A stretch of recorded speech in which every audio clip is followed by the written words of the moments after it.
بسم الله الرحمن الرحيم. الحمد لله وحده والصلاة والسلام على من لا نبي بعده وبعد. عناية علماء الأمة المحمدية بقصيدة البردة المباركة البوصلية. من هؤلاء شيخ الإسلام الملا علي القاري المكي الحنفي المتوفى سنة 1014 من هجرة النبي صلى الله عليه وسلم رحمه الله ونفعنا بعلمه. قال في شرحه الزبدة في شرح البردة، وله عدة طبعات.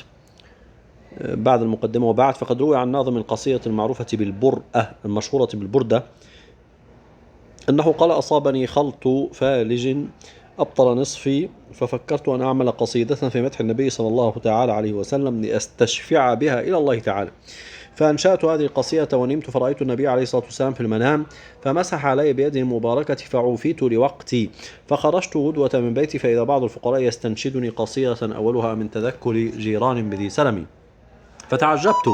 فتعجبت إذ ما كنت أخبرت بها أحدا، فقال: والله لقد سمعتها تنشد بين يدي النبي صلى الله تعالى عليه وسلم وهو يتمايل تمايل الأغصان، فأعطيته إياها فنشر الخبر بين الناس، ولما انتهى إلى وزير الملك الظاهر استنسخها ونذر أن لا يسمعها إلا واقفا حافيا حاسرا، فرأى هو وأهله من بركاتها خيرا كثيرا.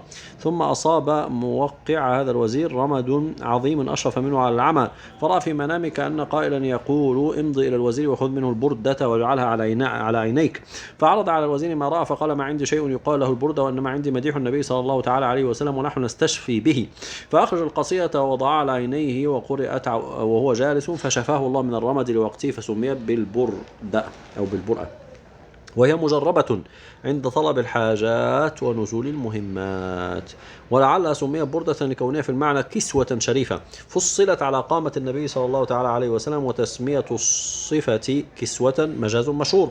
هذا وقد سنح لخاطر أفقر عباد الله الغني الباري علي بن سلطان محمد الهروي القاري أن أخدم هذه القصيدة المباركة الميمونة المرضية، رجاء لشفاء الأمراض الظاهرة والباطنية من الأخلاق الدنية، وابتغاء لخلعة العافية الساترة للذنوب القولية والفعلية، إلى أن قال: اعلم أن هذه القصيدة الشريفة مشتملة على فوائد لطيفة.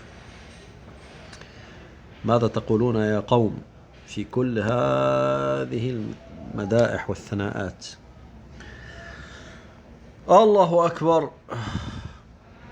طبعا هذا في على حسب أصول وقواعد أدعياء السلفية النابتة، هذا كفر وشرك هيا أضيفوا الشيخ الإسلام ملا القاري إلى طبقات المشركين عندكم.